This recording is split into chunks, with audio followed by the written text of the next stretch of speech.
चलिए, अब कोई बोलेगा नहीं, हम ये नहीं कह पाएंगे कि चुप हो जाओ, तुम्हें खुद ही चुप रहना है।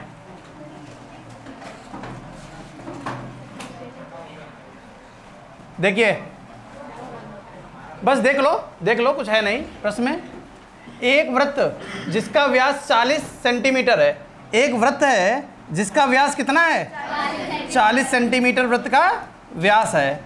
ठीक है, लो भैया ये रहा हमारा वृत्त, इसका व्यास कितना कह रहा है?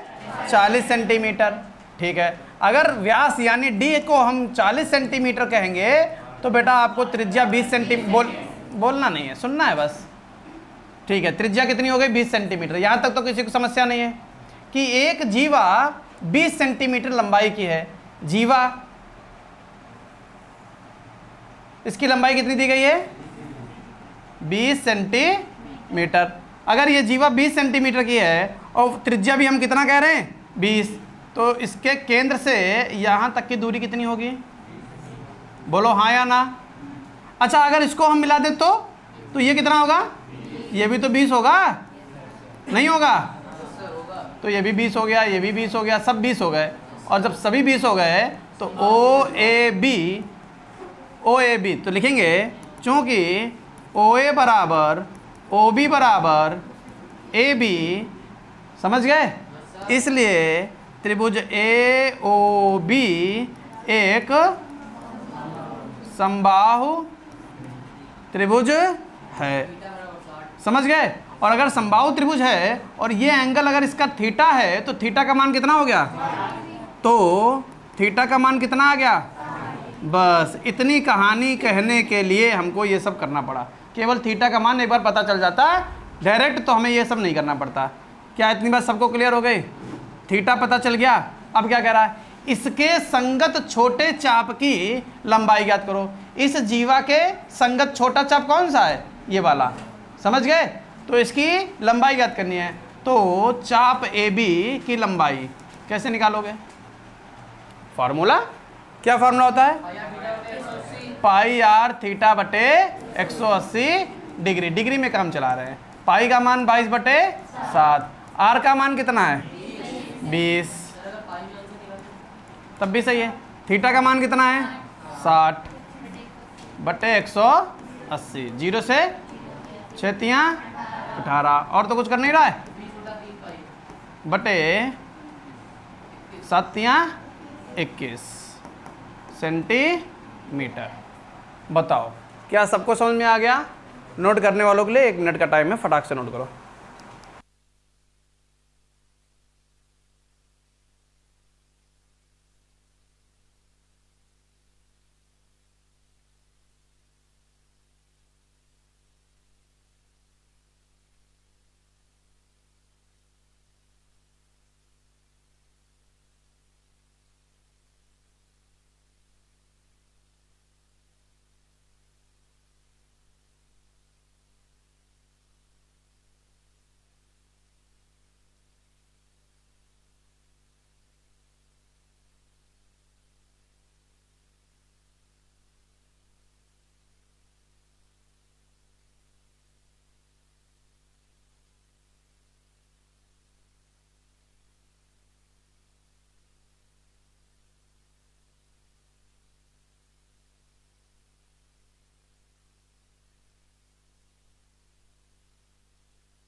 प्रश्न नंबर 7। कितने पार्ट हैं? 3 पार्ट हैं। कोई एक हम बता देते हैं, बाकी 2 आपके होमवर्क में हो जाएंगे। ना लगे तो पूछ लेना दोबारा से। क्या कह रहा है पहले क्वेश्चन समझ लो। 75 सेंटीमीटर लंबाई वाले एक दोलायमान दोलक, सरल लोलक का एक सिरे से दूसरे सिरे तक दोलन करने से जो कोण बनता है उसका मान रेडियन में ज्ञात करो। ठीक है, जबकि उसके नोक द्वारा बनाए गए चाप की लंबाई पहला पार्ट लगा रहे 10 सेंटीमीटर है। तो भैया एक प्रकार का सरल लोलक है जो इस बिंदु से यहाँ पर हमारा क्या कर रहा है, दोलन कर रहा है। ठीक है, इतनी बात क्लियर है। और इनके द्वारा, नोक के द्वारा बनाए गए चाप की लंबाई, पहला पार्ट लगा रहे हैं इसलिए कितना उठाएंगे, 10 सेंटीमीटर। क्लियर है। और जो इसकी लंबाई है ये कितनी है, 75 सेंटीमीटर। ठीक है। अब कह रहा है इनके द्वारा बना जो कोण है वो बता दीजिए, थीटा का मान बताना है, और वो भी काहे में, रेडियन में। हम लोग डिग्री में निकाल लेते हैं, फिर रेडियन में बदल देंगे। तो भैया हमको एल मालूम है, कितना है, 10 सेंटीमीटर। ये क्या है, त्रिज्या। वेरी गुड, त्रिज्या है ये 75 सेंटीमीटर। एल मालूम, आर मालूम, थीटा हमें ज्ञात करना है। तो फॉर्मूला लगा दीजिए। क्या का फॉर्मूला, एल का, क्योंकि एल बराबर 10। एल का फॉर्मूला पाई आर थीटा बटे, आयुष बहुत तेज बोलते हो, इतनी तेज लिख नहीं पाते हम, हाँ धीरे बताया करो। पाई का मान 22 बटे, ले फिर बता दे, आर 75, थीटा निकालना है, बटे बराबर 10। अब थीटा बचा लो, थीटा बचा लिया, उधर भेज दो। 10 गुणे 180 गुणे 7 बटे 22 गुणे 75 गुणे कुछ ना ये। ठीक है, ये थीटा का मान आ गया। लेकिन ये काहे में थीटा का मान आ रहा है, डिग्री में। और प्रश्न में साफ साफ कह रहा है क्या, कहाँ करो, यो रेडियन में ज्ञात करो। तो थीटा को रेडियन में बदलने के लिए पाई बटे 180 से गुणा, 180 से 180 कट गया। ठीक है ना। अच्छा, ये पाई का मान कितना होता है, तो 10 गुणे 7 बटे 22 गुणे 75, और पाई का मान 7 से 7 कट गया, पाई 22 से 5 दूनी और 15, तो कितना बन गया, 2 बटे 15 रेडियन। बोलो क्या समझ में आ गया। ठीक है, क्या 15 वाला और 21 वाला आप लगा ले जाओगे, बताना है कि लगा ले जाओगे। ठीक, नोट कर लो फटाक से, कोई समस्या लगे तो पूछ लेना ना।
रेडियन का कॉन्सेप्ट पढ़ाया था।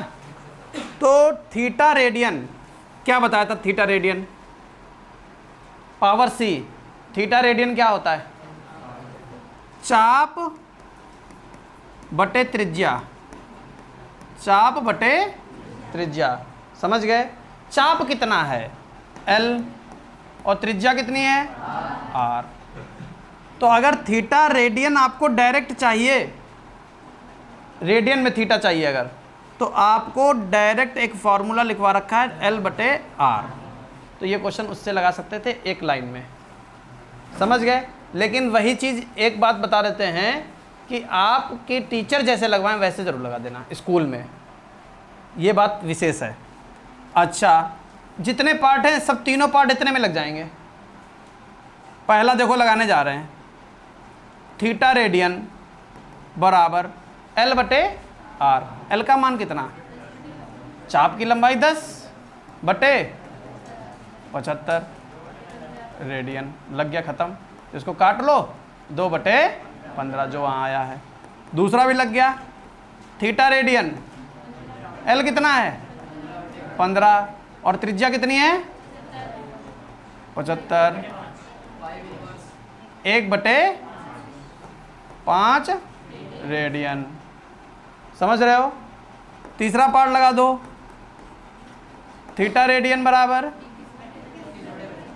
21/3 से कट रहा है, 3 सत्ते 21, 25, तो 7/25 रेडियन।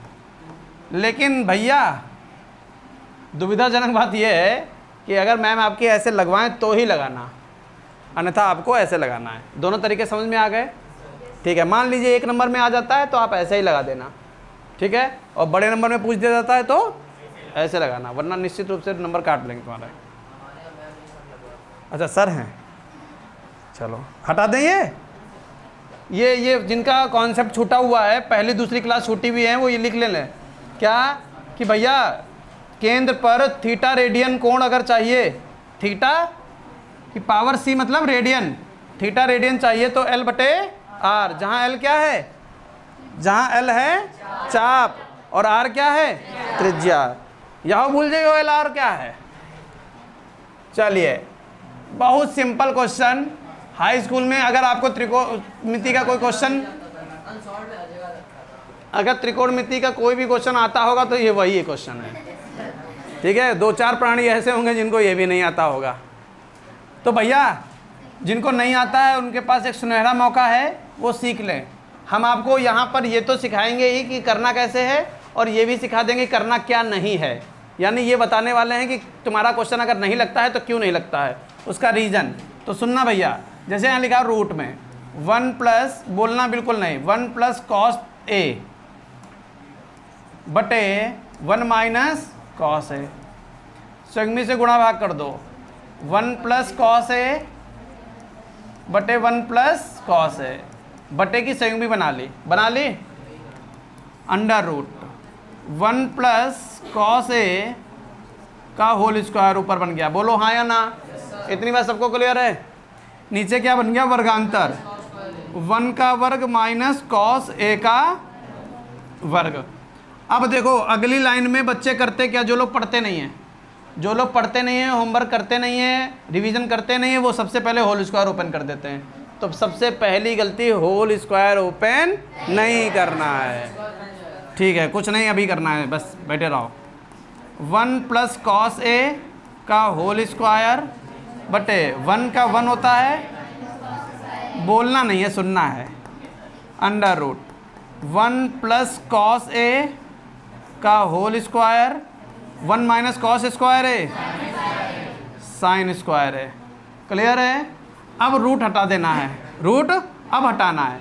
जब रूट हटाओगे तो 1 cos A बटे साइन A, दोनों के स्क्वायर ख़त्म, ये होल स्क्वायर वाला भी ख़त्म और ये वाला स्क्वायर भी ख़त्म, रूट भी ख़त्म हो गया। इतनी बात क्लियर है। अच्छा एक बात बताओ, एक बात बेटा बोल रहे हो, क्या हम ये कह दें कि कहीं पर x बाहर गिरोगे जाके, अगर हमने देख लिया कौन बोल रहे हो, और ये हमें खूब मालूम है कि कौन बोल रहा है, तो जब ये ऐसे लिखा हुआ है x/2 + y/2, तो बटे में 2 लगा दें क्योंकि हर समान है, और अंश को ऐसे डायरेक्ट जोड़ दो, हाँ या ना। गणित कहती है कि जब तुम ऐसा चलना सीख गए हो तो ऐसा चलना कब सीखोगे, समझ गए। तो अगर कभी भी x/2 + y/2 लिखा तो उसको x + y/2 है, ज़रूरत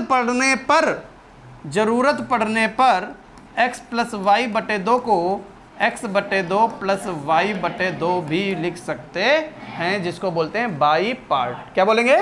बाई पार्ट। दोनों के पार्टों में, 3 पार्ट होंगे तो तीनों के पार्टों में, 4 पार्ट होंगे तो चारों के पार्ट में। अच्छा बताओ, थोड़ा वही से लिख दें, हाँ, सरल लिख दें, सरल। एक्स वाई बटे 2 लिखा हुआ है, इसको क्या लिख सकते हो? अरे रुको बता, मक्खी आ गया क्या? अब ये गड़बड़ हो गया। अरे ठीक, हाँ, x गुणे वाई बटे 2 ये लिखा है। इसको अभी क्या सिखाया बताओ जरा? x बटे 2 गुणे वाई बटे 2। गलत हो गया। जो बात तुमको सिखाई है वो प्लस में और माइनस में काम करेगी। किस में काम करेगी? गुणे में काम नहीं करेगी। क्या ये बात सीख गए सब लोग? चलिए फिर इसको कैसे लिखोगे? इसको लिखने का तरीका ये है कि x बटे 2 गुणे वाई या x गुणे वाई बटे 2। यहाँ पर हर एक ही के पास रहेगा। समझ गए? क्लियर हो गया? और लेकिन प्लस में क्या करोगे? दोनों के बटे में। माइनस में क्या करोगे? क्या यहाँ पर यही नियम लगा दिया जाए? एक बट बोलना नहीं है, 1 बटे साइन है प्लस कॉस है बटे साइन है। तो 1 अपॉन साइन है क्या होता है? कॉस है, और कॉस बटे साइन कॉट है। समझ गए? लिखने की ज़रूरत नहीं है। शायद लिखना तो नहीं था किसी को? किसी को लिखना है? कोई प्राणी नहीं? इतने होशियार हो? वाह, पता चल जाए। सेम टू सेम है? कर लोगे? किसी को बताना है? चलिए, ये भी कर लोगे? ये सब कर लोगे? सही बताओ, ये भी कर लोगे? चलो इसकी चर्चा कर लेते हैं। लिखना नहीं है, केवल चर्चा चलेगी, ठीक है ना? हाँ, देखो बेटा, ये क्या लिखा हुआ है? LHS। क्यों बोल रहे हो? क्या बोल रहे हो? हाँ, अच्छा, हमने एक दिन माइनस की चर्चा करी थी। हमने कहा था जब प्लस हो तो वर्गांतर नहीं लगता, और माइनस हो तो पहला ऑप्शन दिमाग में वर्गांतर का ही लाना। क्वेश्चन सरल बनता है। माइनस लगा, वर्गांतर बना लो, तो क्या बनाओगे? कॉसेक स्क्वायर थीटा का whole square minus cot square theta का, माइनस के इधर भी वर्ग, माइनस के उधर भी वर्ग। एक बार जोड़ देंगे, एक बार घटा देंगे। तो cosec square theta plus cot square theta जोड़ दिया एक बार, और दोबारा घटा देंगे। Cosec square theta minus cot square theta. बिटिया, ये स्क्वायर ये वाला लगा हुआ है यहाँ कि ये वाला? बाहर वाला लगा है बिटिया, अंदर वाला। कौन सा लगा है? अंदर वाला। समझ गए? अब भूलना नहीं, सिखा दिया। अब अगर भूले तो दिक्कत देगा। ये जो स्क्वायर लगे हैं ये अंदर वाले, इसकी वजह, बाहर जो स्क्वायर लगे हैं उसकी वजह से फॉर्मूला अप्लाई हुआ। ऊपर जो स्क्वायर लगा है उसकी वजह से फॉर्मूला अप्लाई हुआ है, और जो अंदर स्क्वायर लगे हुए हैं वो एज इट इज नोट कर दिए गए। क्लियर है? इसको तो कुछ नहीं लिख पा रहे हो, लेकिन ये मालूम है तुमको, cosec square theta minus cot square theta 1 होता है। तो आंसर आ गया कॉसेक स्क्वायर थीटा। काहे बोलते हो? सुना करो। अभी बोलने वाले क्वेश्चन अभी बुलवाएंगे, खड़े कर, अभी देखना। हो गया? चलिए, अब यहाँ पर तुमको फिर से एक नई चीज़ सिखाएंगे। बहुत ध्यान से सीख लेना, भूलोगे तो पेपर में गलत करके आओगे। और मैम को बहुत पसंद है, मतलब क्वेश्चन। हाँ, तुम लोग गलत मतलब निकालते हो। तो भैया ये क्वेश्चन बहुत पसंद है मैम को। तो कॉस की पावर 6 थीटा प्लस साइन की पावर 6 थीटा लिखा हुआ है। अगर बीच में माइनस होता तो क्या लगाते?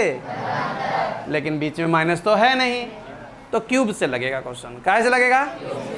तो टेकिंग LHS। अब बोलना नहीं बेटा, कॉस स्क्वायर थीटा का होल क्यूब। मना किया लेकिन नहीं मानोगे। साइन है गया तो जुड़ी जाए बित्ता चौंधिया साइन स्क्वायर थीटा का होल क्यूब। ए क्यूब प्लस बी क्यूब का फॉर्मूला लगा दीजिए, ए प्लस बी, और ऐसे फॉर्मूले में जिस चीज का फॉर्मूला होता है ब्रैकेट में वही लिख दिया जाता है, और माइनस एक बार इस्तेमाल होता है जो स्क्वायर में ना लगकर गुणे में लग जाएगा। फिर ए स्क्वायर यानी कॉस की पावर, बी स्क्वायर साइन की power 4 theta, a square plus B square minus a b. तो साइन पहले लिख दो, अच्छा लगेगा लिखने में। बोलो, यहां तक सबको समझ में आ गया? कहीं ऐसा तो नहीं है 1 लिखा हुआ है? 1 इंटू बड़े ब्रैकेट में, क्योंकि इसके साथ कुछ प्रोसेस बनाने वाले हैं हम लोग। तो यहाँ पर एक बात सुनना, भैया अलग से समझा रहे हैं।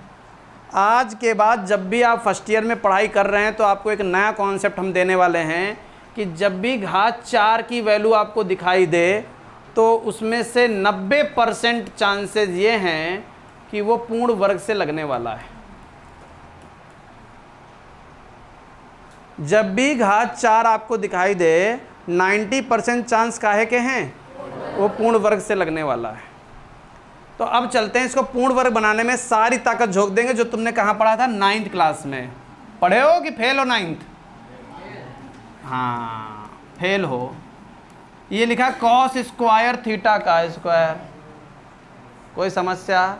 ये हमने बनाया है ए स्क्वायर। क्या बनाया है? प्लस साइन की पावर 4 थीटा को क्या हम ये कह दें? साइन स्क्वायर थीटा का स्क्वायर। ये हमने बना लिया बी स्क्वायर, क्योंकि पूर्ण वर्ग बनाने के लिए A square plus B square plus 2ab होता है। क्या होता है?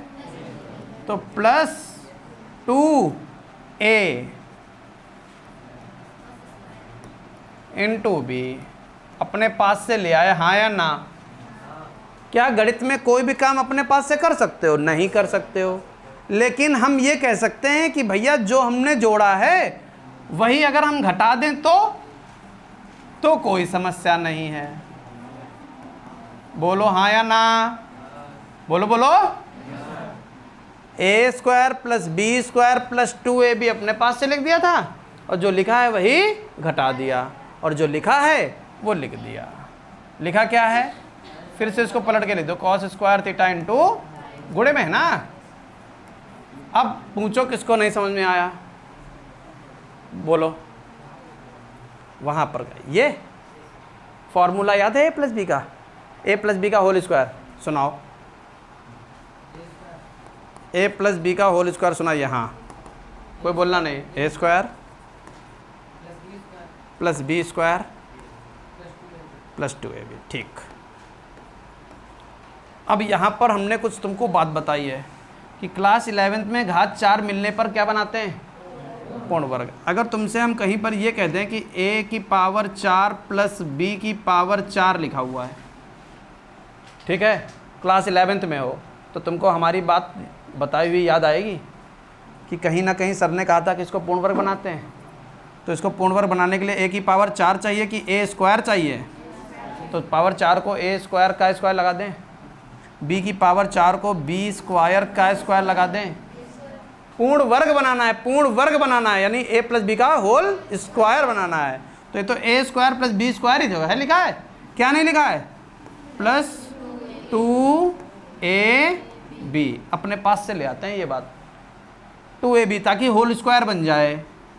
बन गया इतना होल स्क्वायर, देख लो, पढ़ के देख लो। a square plus B square plus 2 bracket के अंदर a मतलब a स्क्वायर, b मतलब b स्क्वायर। क्या ये 2ab अपनी मर्जी से ला सकते हो? नहीं ला सकते हो, तो इसको शुद्ध कर लो। प्लस 2ab तो माइनस 2ab, जो जोड़ा वही घटा दिया। ये बन गया होल स्क्वायर। काहे का? a square plus B square का whole square minus 2a square b square. लग गया क्वेश्चन, समझे? तो ये कहानी यहीं पर चल रही है। यही कहानी यहाँ बनाई, फिर से समझ लो, रिपीट कर रहे हैं। क्या मिला? घात 4 मिला था, तो हमने इसको टारगेट किया कि घात 4 को पूर्ण वर्ग बनाकर लगाते हैं। सिखाया था अभी, घात 4 को पूर्ण वर्ग बनाकर लगाते हैं। तो पावर 4 को ए स्क्वायर का स्क्वायर, पावर 4 को बी स्क्वायर का स्क्वायर, ए स्क्वायर प्लस बी स्क्वायर मिल गया। क्या नहीं मिल रहा पूर्ण वर्ग बनाने के लिए? 2ab नहीं मिल रहा तो प्लस 2ab। जो जोड़ा वही घटा दिया, जो लिखा है वो लिखोगे नहीं क्या? लिख दिया। केवल इतना देखो और बताओ फार्मूला बना हाँ या ना? ये काय का फार्मूला बना? Cos square theta plus sine square theta का, बोलो क्लियर है? और कहीं ऐसा तो नहीं ये 2 हाथी ये लिखे हैं और 1 हाथी ये लिखा है? कितने हाथी? माइनस के 3 हाथी। यहां तक किसी कोई समस्या? Cos square theta plus sine square theta, तो ब्रैकेट में 1 का वर्ग माइनस 3, जो सिद्ध करना उसी रूप में लिख दो। साइन आगे ले आओ, कॉस पीछे ले चलो। साइन स्क्वायर थीटा इंटू, तो आंसर आ गया हमारा 1 minus 3 sine square theta into, समझ में आ गया? नोट कर लीजिए फटाफट।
बोलने लगे। प्रश्न नंबर 11, यदि 2 वृत्तों के समान लंबाई वाले चाप अपने केंद्र पर क्रमशः 60 डिग्री 75 डिग्री के कोण बनाते हो तो उनकी त्रिज्याओं का अनुपात ज्ञात करो। पढ़ा हुआ क्वेश्चन है। 2 वृत्त थे, कितने वृत्त थे? 2 वृत्त थे, एक वृत्त और दूसरा वृत्त।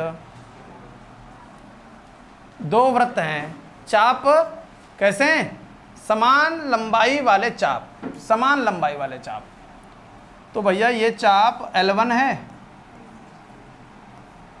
और यहाँ पर चाप L2 है, दोनों बराबर हैं, ठीक है। लेकिन ये जो चाप है ये θ1 बराबर 60 डिग्री, पहला चाप जो है वो 60 डिग्री का कोण बना रहा है। यहाँ पर 75 डिग्री का कोण बना रहा है। ये क्या है? थीटा 2। क्लियर है? इसकी त्रिज्या r1, इसकी त्रिज्या r2। कह रहा त्रिज्याओं का अनुपात बताओ। कहाँ से शुरू करोगे? चूंकि L1 बराबर, L1 का फॉर्मूला लगा दो, पाई r1 थीटा 1 बट्टे 180 डिग्री, पाई r2 थीटा 2 बट्टे 180 डिग्री। काट दें? काट दें? r1 बट्टे r2 बराबर थीटा 2 बट्टे थीटा 1। थीटा 2 75, थीटा 1 60, 15 पचे 75, 15 चक्कू अनुपात चाहिए तो 5 अनुपात। एग्जाम्पल में पढ़ाया था। है कोई प्राणी नोट करने वाला? नोट करना है? नोट कर लो, नोट कर लो।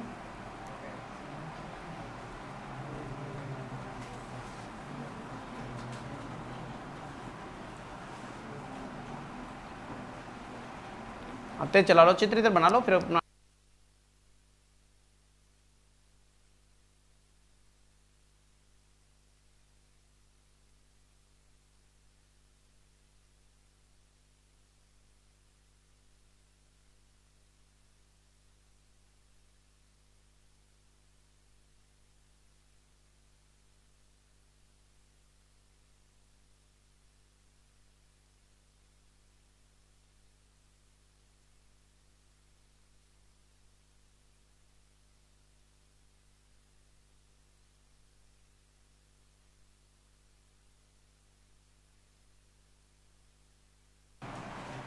देखिए 7.5 सेंटीमीटर त्रिज्या के वृत्त का वृत्तीय तार काटकर एक 120 सेंटीमीटर त्रिज्या के वृत्तीय पहिए की परिधि पर लपेटा जाता है। तार द्वारा पहिए के केंद्र पर बने कोण को ज्ञात करो। ठीक है ना? कैसे लगा सकते हो? सबसे पहले यहाँ तार की लंबाई निकाल लो। जो पहला वृत्त है उसका मान लीजिए पहला वृत्त है, ठीक है, और एक ये दूसरा वृत्त है। ठीक, काफ़ी अंतर है दोनों में, क्योंकि त्रिज्या हमको दिख रही है, एक की त्रिज्या 7.5 सेंटीमीटर और एक की त्रिज्या 120 सेंटीमीटर। तो ये जो पहला वृत्त है जिसकी त्रिज्या 7.5 सेंटीमीटर है, उसके लिए वृत्तीय तार पूरा है ना, त्रिज्या के वृत्त का वृत्तीय तार पूरा यहां से यहां तक, यानी इसकी परिधि, तो इसका नाम जो है वो O1 केंद्र और इसका O2। तो O1 केंद्र वाले वृत्त की परिधि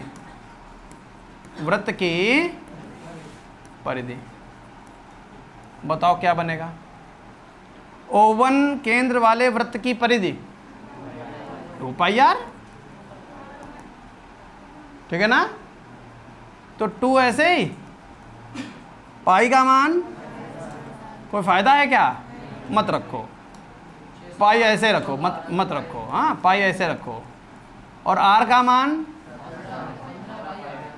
7.5, 7.5 दूना 15 पाई सेंटीमीटर। यहाँ तक बताओ कोई समस्या? ये तार तुमको मिल गया, 15 पाई सेंटीमीटर का एक तार तुमको मिला है। इस तार को तुम उठा कर ले गए इस पहिए में और सोचा लगा दे, तो जो तार तुमने लपेटा वो यहाँ से शुरू हुआ और लपेटता मान लिया यहाँ तक पहुँचा। ठीक है ना? क्योंकि छोटा वृत्त था, पूरा तो लपेट नहीं पाएगा, कुछ ही हिस्सा लपेट पाएगा। तो ये जो पूरा तार था यहाँ से यहाँ तक जो परिधि थी 15 पाई, वो तुमने उठाकर कहाँ लपेट दिया? यहाँ। कैसे मालूम लपेट दिया? कह रहा है कि वृत्तीय पहिए की परिधि पर लपेटा जाता है। तो जब लपेटा जाता तो पूरे में तो लपटेगा नहीं, क्योंकि छोटा है, इसलिए इतना घेर लिया, मान लिया उसने। तो इस चाप की लंबाई कितनी आ गई? बेटा रुक जाओ, क्वेश्चन के बीच में मत बोला करो, ठीक है? 15 पाई आ गया। बोलो क्या इतनी बात सबको समझ में आ गई? ऐसा कोई जिसको इतनी बात समझ में ना आए हो तो पूछो, सबको क्लियर है? ठीक। अब क्या कह रहा है? तार द्वारा, कौन सा तार जो तुमने लपेटा है, तार द्वारा पहिए के केंद्र पर बने कोण को ज्ञात करो। तो इसने केंद्र पर कोई कोण बनाया होगा, कौन सा कोण बनाया होगा? थीटा। ये थीटा मांग रहा है, ठीक है ना? तो क्या लिखोगे? इधर लिख दो, O2 केंद्र वाले, O2 केंद्र वाले वृत्त में, O2 केंद्र वाले वृत्त में, क्योंकि क्या मालूम है? L का मान 15 पाई। फॉर्मूला लगा दो। L का फॉर्मूला क्या होता है? पाई आर थीटा बटे 180 बराबर 15 पाई। पाई से पाई कट गया, थीटा निकालना है तो 15 ऐसे ही गुणे 180 और आर का मान आर 120 सेंटीमीटर। तो यहाँ पर कितना आ जाएगा? 120। जीरो से बेटा फिर मार खाओगे, अभी मार खाओगे। 6 दूनी 12, 6 तियाँ 18। अब क्या करोगे? 15 तियाँ 45 बटे 2, 2 से काट लो, 22.5 डिग्री। समझ गए? नोट कर लीजिए।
देना है, रेडियन लिख देना है, बस इतना ध्यान रखो। जब भी L/R का प्रयोग करो तो वो क्वेश्चन का आंसर काहे में आएगा? रेडियन में आएगा। और यहाँ पर जो ये हमने कॉन्सेप्ट लगाया है, काहे के लिए लगाया है? ये डिग्री के लिए लगाया है। बस इतना अंतर है, बाकी कोई अंतर नहीं है। जब भी आपको चाप और त्रिज्या मालूम हो, एंगल निकालने के लिए L/R का कॉन्सेप्ट सबसे बेस्ट होता है, बट आंसर काहे में आता है? रेडियन में। और बच्चे जल्दबाजी में क्या लगा देते हैं? डिग्री, जिसकी वजह से क्वेश्चन कट जाता है। इसीलिए हम इस मेथड का प्रयोग कर रहे हैं बार बार, क्योंकि हमें मालूम है तुम पेपर में क्या गलती करके आओगे।